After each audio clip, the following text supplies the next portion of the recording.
Principia Matemática, el hombre que dedujo las leyes que gobiernan los planetas, el cometa Halley y las mareas oceánicas, ese mismo hombre se reconoció incompetente para entender el comportamiento humano colectivo.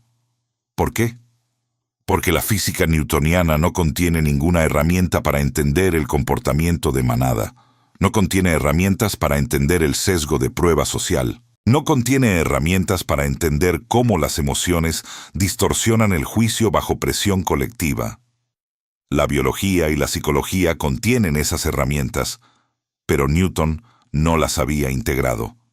Y la consecuencia fue exactamente proporcional a la magnitud de su ceguera. 3 millones de dólares actuales, evaporados en semanas, por un hombre que había descifrado el universo. La conclusión que extraje de esa historia, cuando la leí siendo todavía estudiante de Derecho en Harvard, en 1948, es la conclusión que organizó mi vida intelectual durante las 7 décadas siguientes. El inversor que estudia solamente finanzas está exactamente en la misma posición que Newton frente a la South Sea Company, extraordinariamente competente dentro de su disciplina. Sistemáticamente ciego para las dimensiones del problema que su disciplina no fue diseñada para capturar. Y las dimensiones invisibles para las finanzas puras son precisamente las dimensiones que determinan los resultados más extremos, los crashes más severos, las oportunidades más extraordinarias, las quiebras más inesperadas, las multiplicaciones de capital más improbables. Por eso, cuando empecé a gestionar capital en sociedad en 1962, hice algo que mis colegas consideraron excéntrico. En lugar de profundizar exclusivamente en el análisis fundamental, en la contabilidad, en los modelos de evaluación financiera, dediqué cantidades sustanciales de mi tiempo a leer biología evolutiva, física clásica y cuántica, historia económica de civilizaciones extintas, psicología experimental, matemática aplicada. No como pasatiempo, como metodología deliberada basada en una hipótesis testable. La hipótesis era que las herramientas analíticas de una sola disciplina son sistemáticamente insuficientes para comprender problemas complejos del mundo real. Y los problemas más rentables de identificar y los problemas más costosos de no identificar son precisamente los problemas complejos. ¿Cuánto vale esa hipótesis en dólares? Permíteme darte el cálculo brutal. Entre 1965 y 2023, Berkshire Hathaway compuso a una tasa del 19,8% anual. El índice Standard & Poor's 500 compuso al 10,7% durante el mismo periodo. La diferencia de 9,1 puntos porcentuales por año, sostenida durante 58 años, produjo una asimetría que cuesta trabajo digerir. $1 invertido en el Standard & Poor's 500 en 1965 se convirtió aproximadamente en $300 en 2023. $1 invertido en Berkshire durante el mismo periodo se convirtió en $42.812. La diferencia entre 300 y 42.812 no es cuestión de habilidad de cálculo financiero superior. Warren y yo no calculamos descuentos de flujo de caja con más decimales que los gestores de los fondos profesionales. La diferencia es estructural. La diferencia es que aplicamos modelos múltiples de disciplinas múltiples a problemas que la mayoría intentó resolver con herramientas de una sola disciplina. Te voy a dar un ejemplo específico antes de seguir con el desarrollo del argumento. En 1972, un broker llamó a Warren para ofrecerle See's Candies, una fábrica de dulces en California. Pedían $25 millones. Warren estaba dudoso. El precio era 3 veces el valor contable de los activos tangibles. Cualquier análisis financiero convencional decía que era caro. Yo insistí en que comprásemos. ¿Por qué insistí cuando el análisis financiero decía que era caro? porque vi algo que el análisis financiero no podía ver.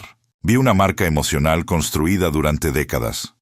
Vi un ritual cultural establecido en California, donde regalar CIS en Navidades era casi obligatorio socialmente. Vi un costo de cambio psicológico que hacía que la fidelidad del cliente fuera robusta a variaciones de precio. Esas características no aparecen en ningún balance, pero son exactamente las características que la biología evolutiva identifica como adaptaciones que confieren ventaja competitiva sustentable. No en una versión específica del ambiente económico, en cualquier versión razonable del ambiente futuro. Compramos See's Candies por 25 millones en 1972. En los 52 años siguientes, See's nos pagó más de 2.000 millones de dólares en dividendos. 25 millones se convirtieron en 2.000 millones. Una multiplicación de 80 veces, sin contar el valor actual del negocio en sí. Y la decisión de comprar no fue producto del análisis financiero.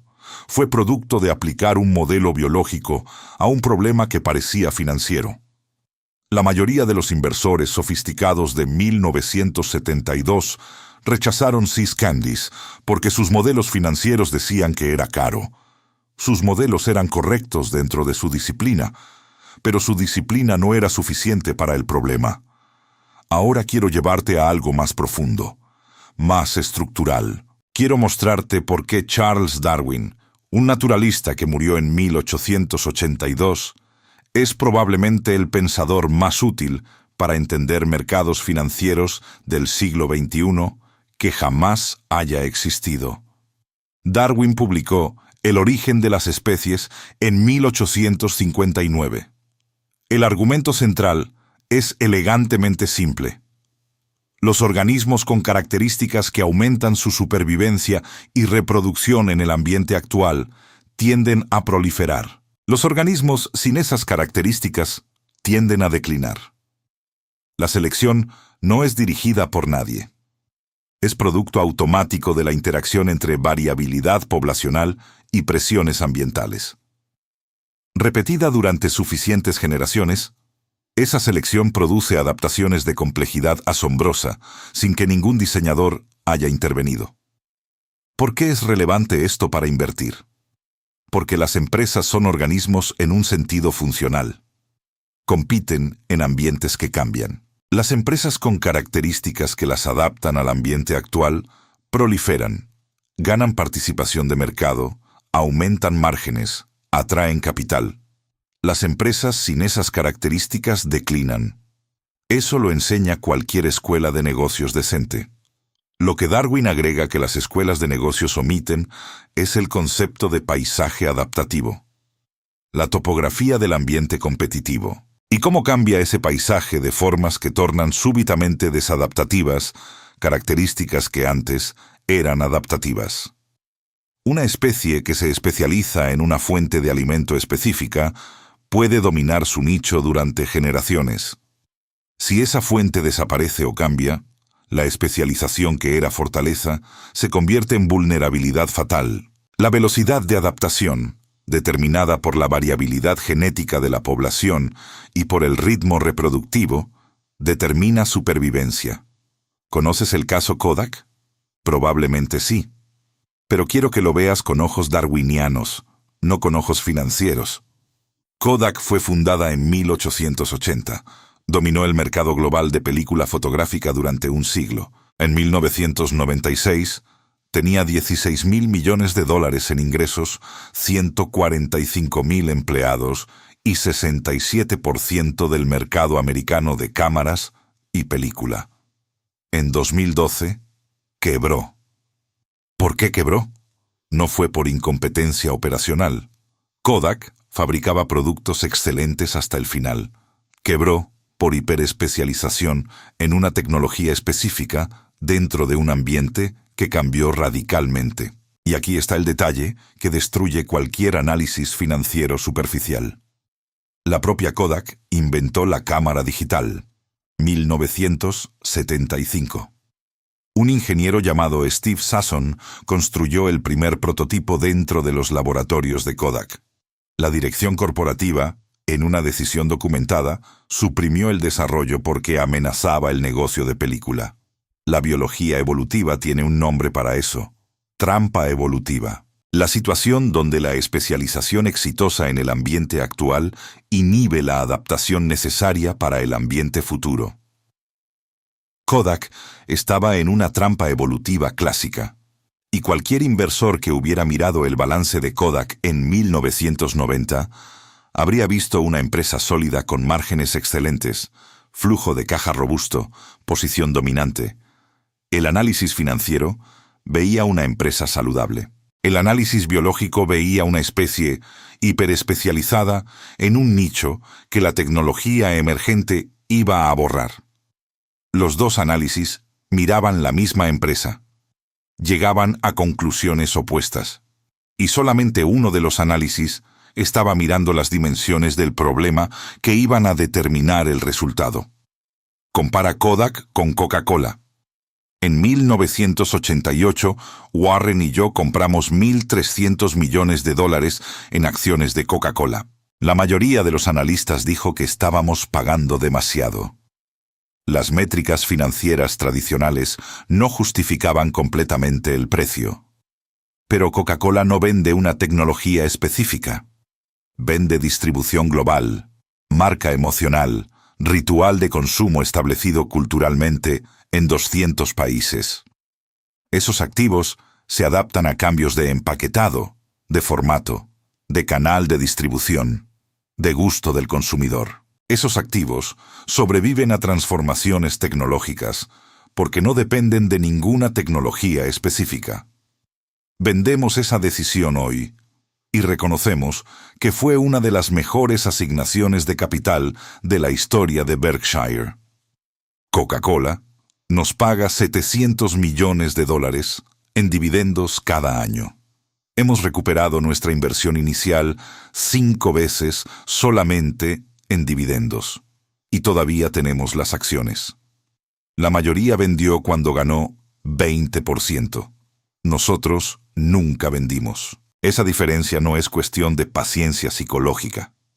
Es cuestión de haber visto, mediante análisis biológico, que las características adaptativas de Coca-Cola eran robustas a cualquier versión razonable del ambiente futuro.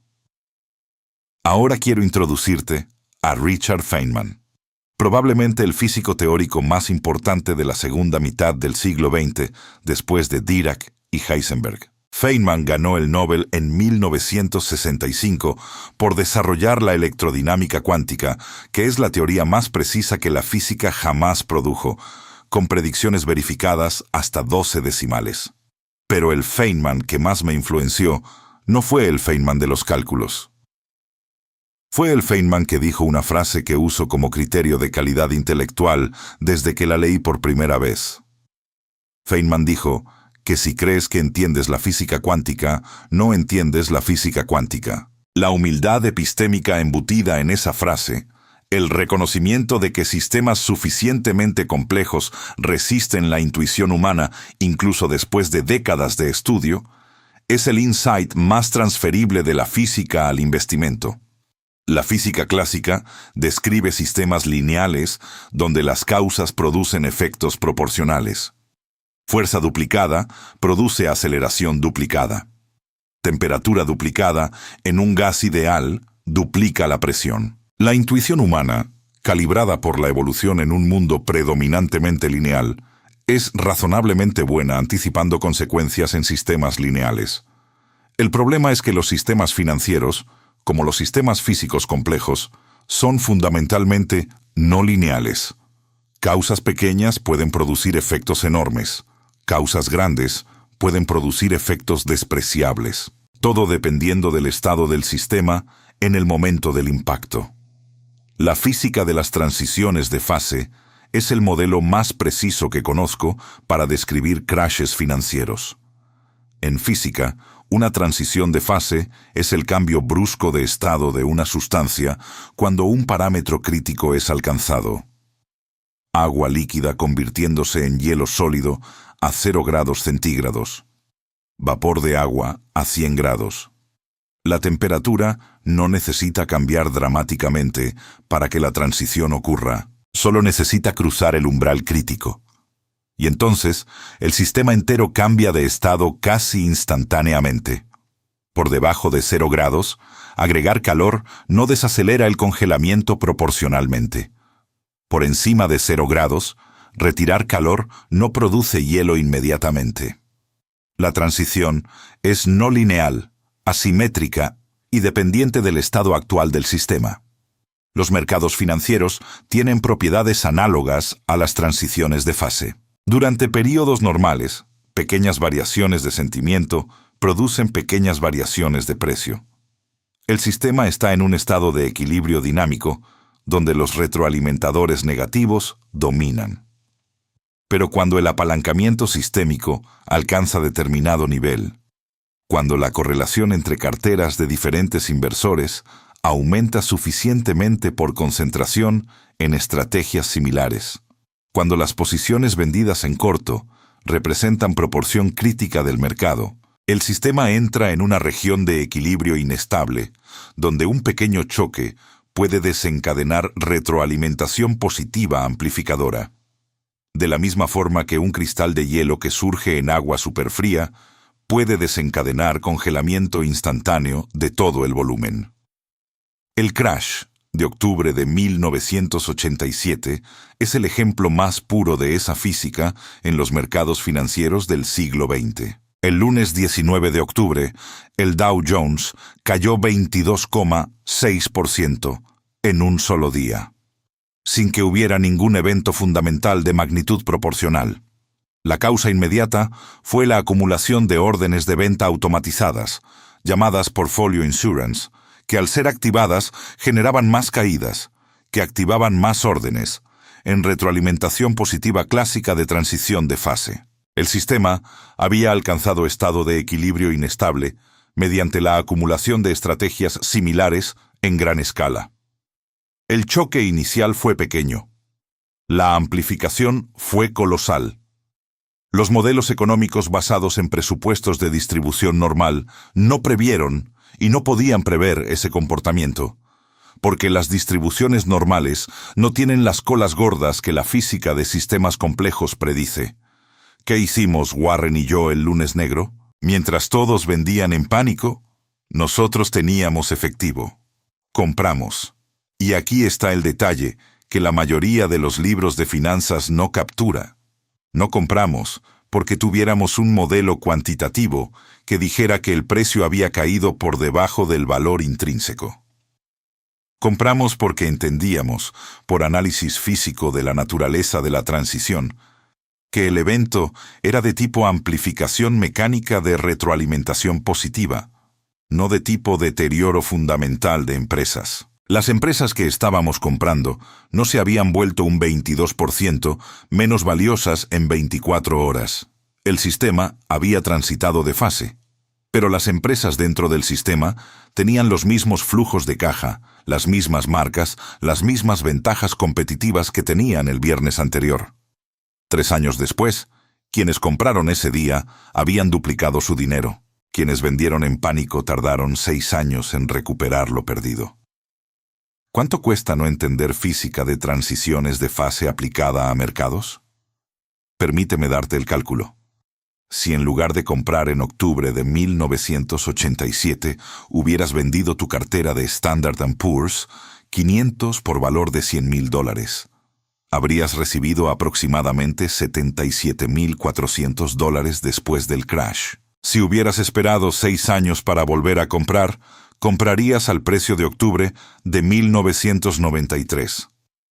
Pero los 6 años perdidos significan que el dinero que tendrías en 2023 sería aproximadamente $320,000 menos que lo que tendrías si hubieras mantenido sin tocar y reinvertido los dividendos. $320,000 evaporados por no entender física básica aplicada a un sistema complejo. Eso es lo que cuesta limitarte a una sola disciplina. Ahora quiero llevarte a la historia, específicamente a Arnold Toynbee, historiador británico que dedicó 40 años de su vida a analizar 26 civilizaciones humanas desde el surgimiento de la escritura hasta el siglo XX. La conclusión más verificable de Toynbee, ignorando las partes más filosóficas y especulativas que son legítimo blanco de crítica, es que las civilizaciones no son destruidas primariamente por fuerzas externas. Son destruidas por fallo de adaptación interna. Élites que mantienen posiciones de poder después de haber perdido la creatividad y la legitimidad que las habían colocado en esas posiciones. Instituciones que optimizaron para perpetuación propia, en lugar de para la función que las había creado. Poblaciones que confunden el éxito acumulado del pasado con garantía de éxito futuro. Esa estructura de Toynbee es directamente mapeable al ciclo de vida de empresas, industrias y estrategias financieras. La General Motors dominó el mercado americano de automóviles durante décadas, con productos adecuados y distribución superior. En 1980 tenía 46% del mercado americano. En 2009 fue a la quiebra. El colapso no fue súbito. Fue resultado de décadas de adaptación insuficiente a la competencia japonesa, de aumento de costos laborales que contratos de largo plazo tornaban inflexibles, y de una cultura corporativa que había optimizado para mantener equilibrio interno entre facciones, gestión, sindicatos, proveedores, en lugar de para crear productos que los consumidores quisieran más que las alternativas. Toynbee habría reconocido el patrón inmediatamente. Institución exitosa que pierde la creatividad adaptativa y pasa a perpetuar su estructura interna en lugar de responder al ambiente externo. 17 civilizaciones de las 26 que Toynbee analizó murieron por exactamente ese mecanismo. La General Motors siguió el guión antiguo con precisión histórica. La historia económica proporciona un dato que ningún modelo de precificación de activos incorpora adecuadamente. La vida media de una empresa en el índice Standard & Poor's 500 cayó de 61 años en 1958 a 18 años en 2018, según investigación de la consultora Innosight. Las empresas dejan el índice hoy 3 veces más rápido que en 1958, por quiebra, por adquisición o por declive hasta debajo del tamaño mínimo.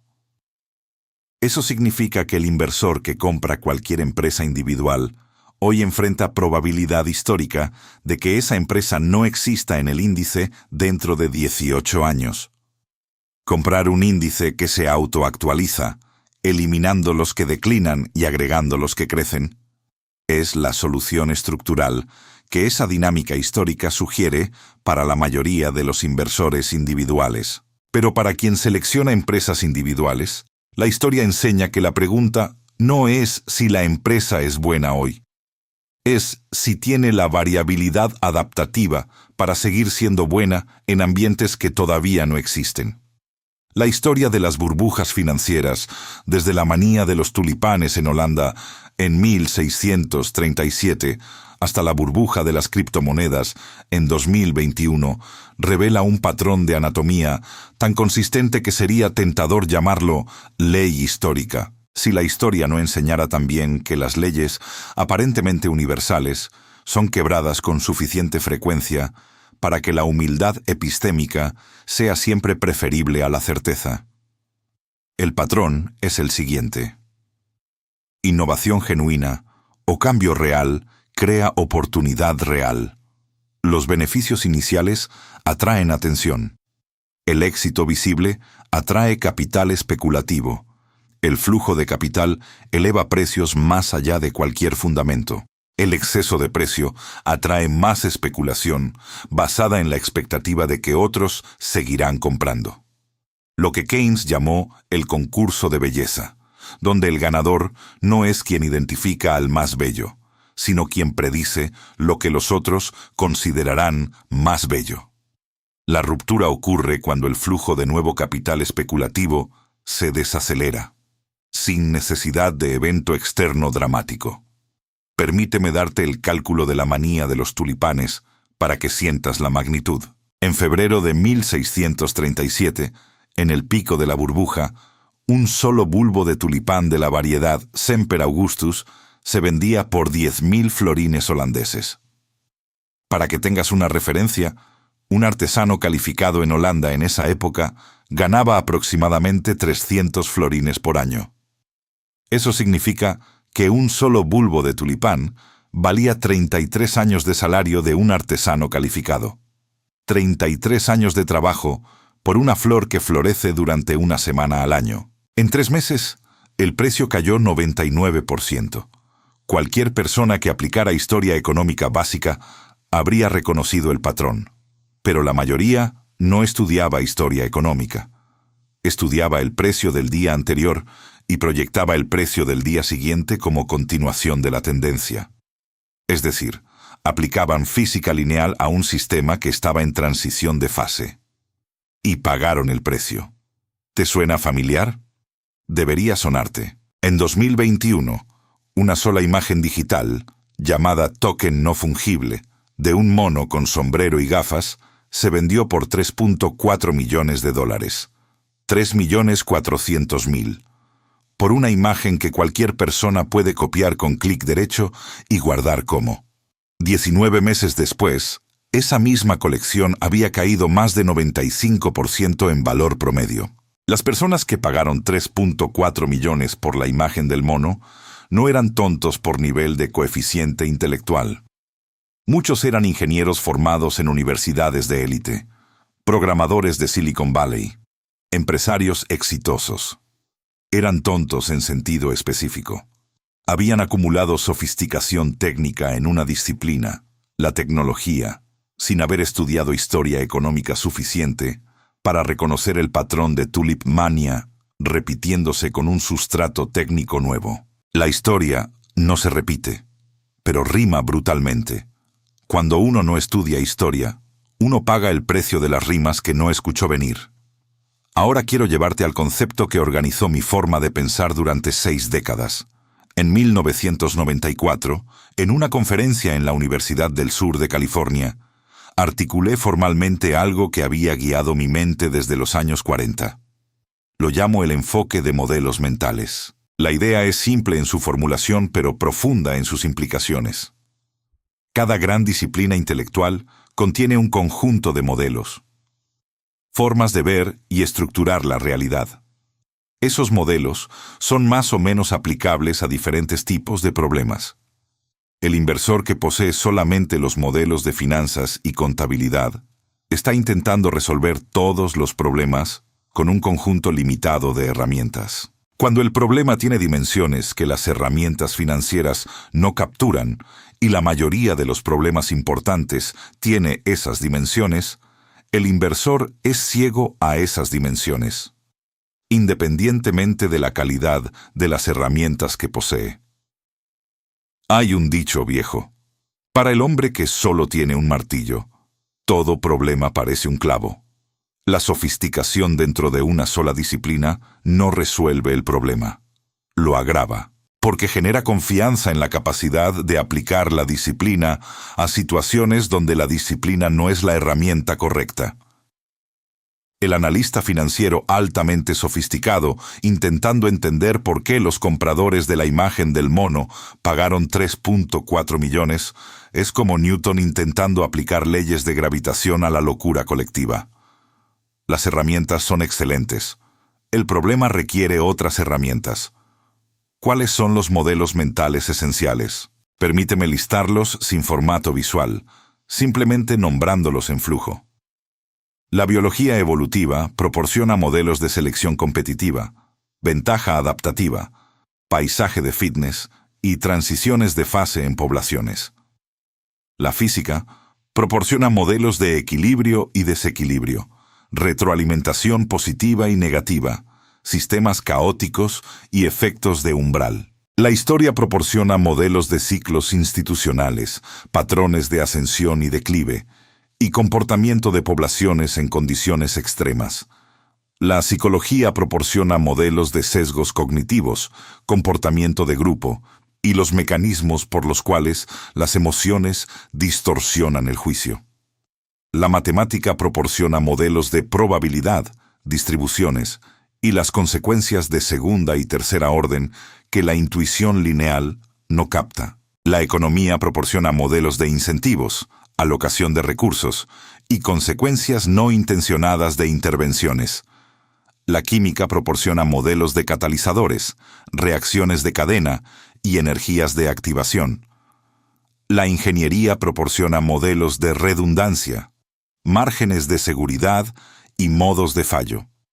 Ninguno de esos conjuntos de modelos es suficiente aisladamente.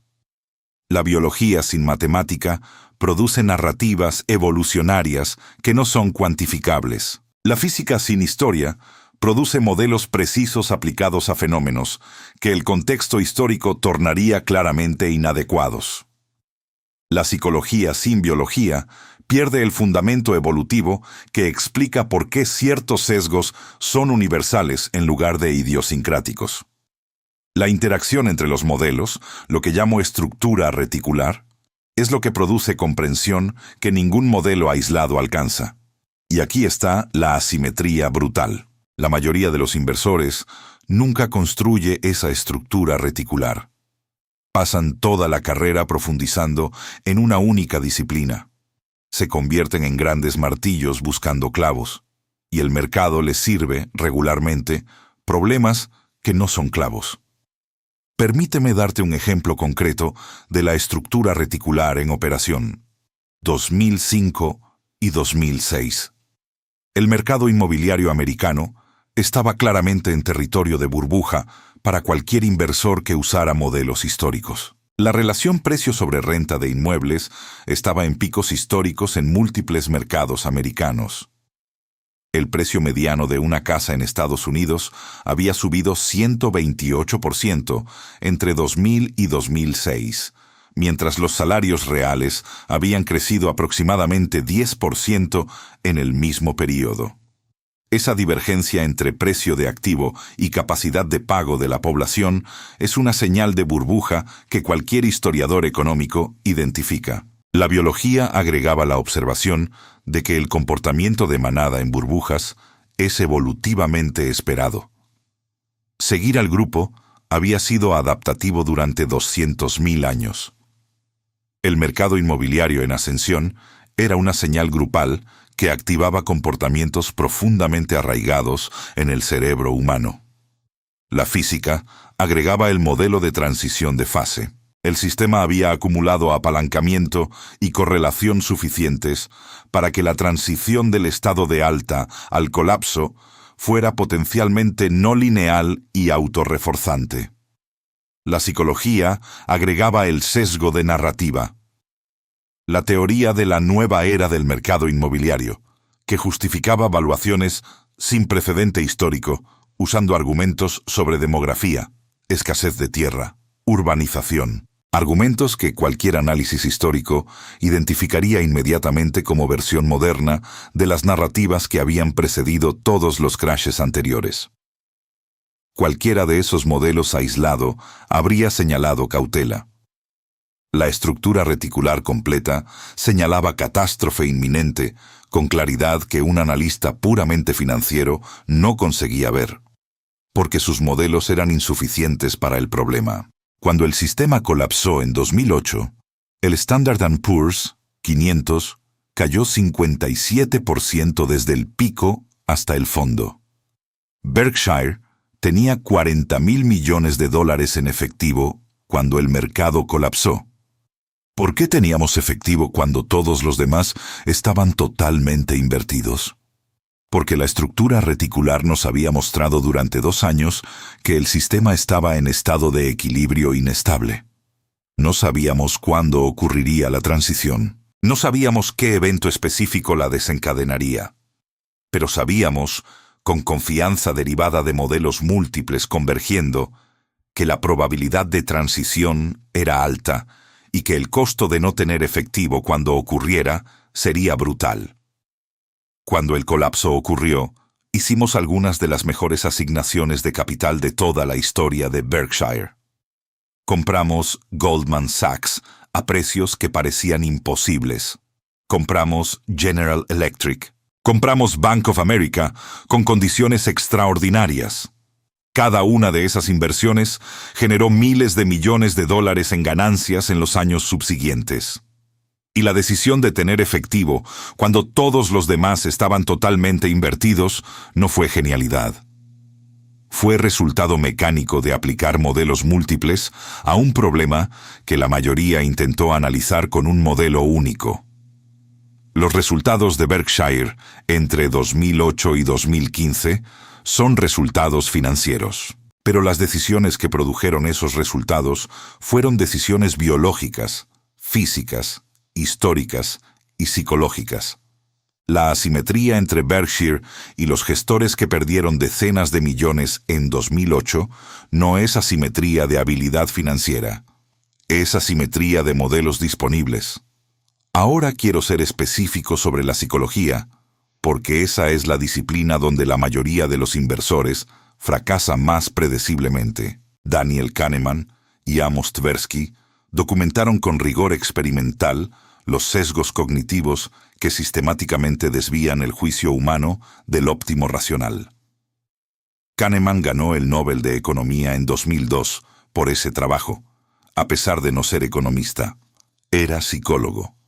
El comité del Nobel reconoció lo que la mayoría de los economistas todavía resiste reconocer: que los modelos económicos basados en racionalidad perfecta son sistemáticamente incorrectos en sus predicciones, y los modelos psicológicos describen mejor el comportamiento real de los agentes económicos. Pero el framework de Kahneman, que es descriptivo y experimental, responde al cómo de los sesgos, pero no al por qué evolutivo. La biología evolutiva completa el cuadro. Los sesgos cognitivos no son fallas del sistema cognitivo humano. Son adaptaciones que fueron funcionales en ambientes ancestrales y que producen errores sistemáticos en ambientes modernos específicos, particularmente mercados financieros. La aversión a la pérdida, la tendencia documentada a sentir pérdidas con intensidad 2,5 veces mayor que ganancias equivalentes, no es irracionalidad. Es adaptación evolutiva en un ambiente donde perder recursos esenciales significaba riesgo de muerte, mientras ganar recursos adicionales solamente mejoraba una situación ya viable. Si eres un cazador-recolector hace 50.000 años y pierdes la única lanza que tu tribu tiene, ese evento puede matarte literalmente en la próxima emergencia. Si encuentras una lanza extra, simplemente la guardas para ocasión futura. La asimetría en la respuesta emocional es calibración correcta para el ambiente ancestral. En mercados financieros modernos, donde la pérdida de 20% en una cartera no amenaza supervivencia inmediata, esa calibración produce ventas en pánico que destruyen valor a largo plazo. Te voy a dar el cálculo brutal de cuánto cuesta la aversión a la pérdida en práctica. El estudio de la firma Dalbar, llamado Análisis Cuantitativo del Comportamiento del Inversor, mide cada año la diferencia entre el retorno del Standard & Poor's 500 y el retorno efectivamente obtenido por inversores en fondos de acciones.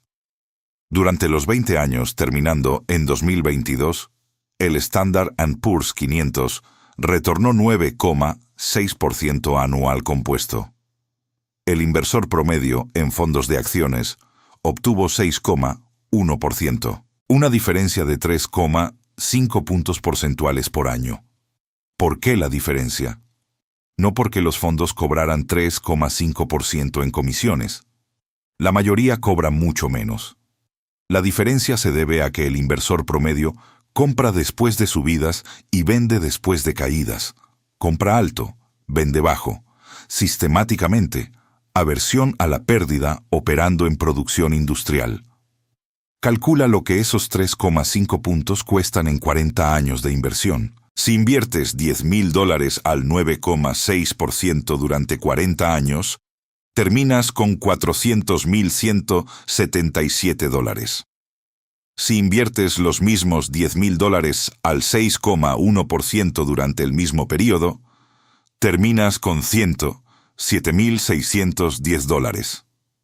La diferencia entre el comportamiento racional y el comportamiento promedio de los inversores es de $292.567, casi $300.000 evaporados en una sola vida de inversor por aversión a la pérdida, operando sin contención.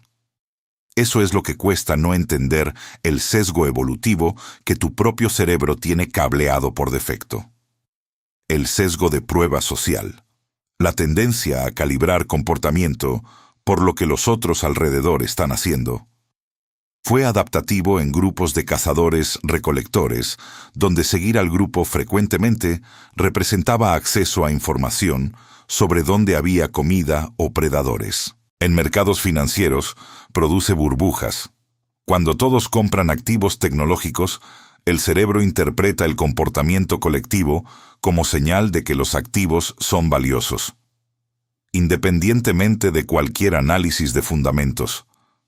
El mecanismo evolutivo que había sido calibrado para señales sociales sobre el ambiente físico es activado por señales sociales sobre precios de activos. Y los precios de activos no tienen la misma confiabilidad como indicadores de valor real que las señales ambientales tenían como indicadores de comida o predadores. El sesgo de descuento hiperbólico, la tendencia a desvalorizar el futuro de forma no lineal, dando peso desproporcionado al presente inmediato, es explicado evolutivamente por la incertidumbre genuina del futuro en ambientes ancestrales. Si no sabías si estarías vivo mañana, recompensa inmediata era genuinamente más valiosa que recompensa futura. En ambientes modernos con seguridad física razonable y mercados funcionales, el descuento del futuro que el cerebro aplica es excesivo en relación a la incertidumbre real. Y produce exactamente el patrón que los datos de la Reserva Federal documentan. 40 años de trabajo produciendo 3 años de reserva, porque el presente siempre pareció más urgente que el futuro. Permíteme darte un dato que duele. Según la Reserva Federal de los Estados Unidos, en su encuesta de finanzas del consumidor de 2022, el ahorro mediano de retiro de un americano entre 55 y 64 años, es decir, en la última década antes del retiro nominal, es de $185.000. 185.000, después de 40 años de trabajo.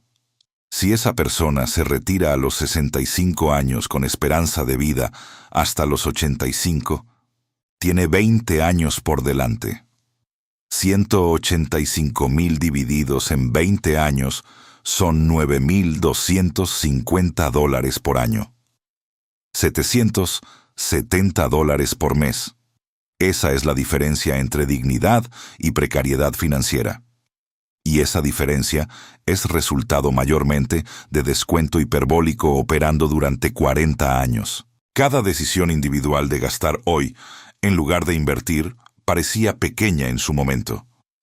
La acumulación de 40 años de pequeñas decisiones produce el resultado catastrófico. Entender los sesgos a través del lente evolutivo no los elimina.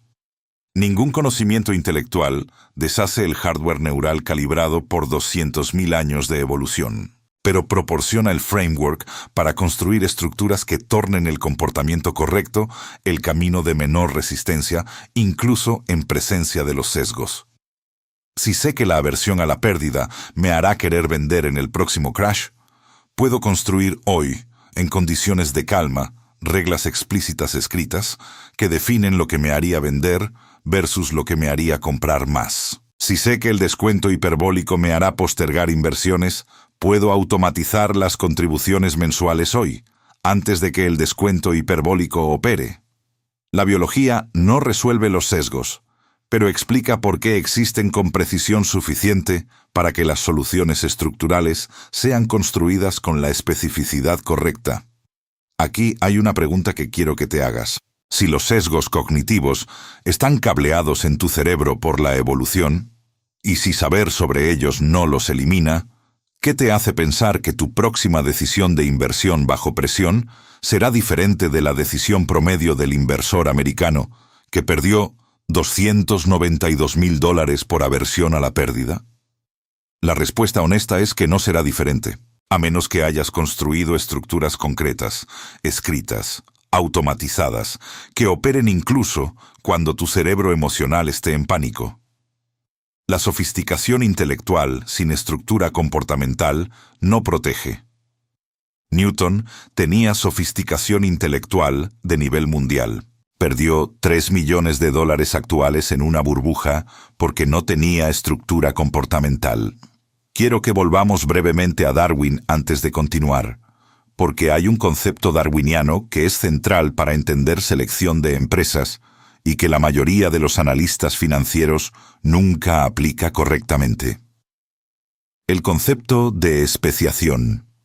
El proceso por el cual poblaciones se dividen en especies distintas cuando son aisladas en ambientes diferentes. Las Islas Galápagos, donde Darwin observó pinzones que se habían diferenciado en especies diferentes en cada isla, son el ejemplo clásico. ¿Por qué la especiación es relevante para invertir?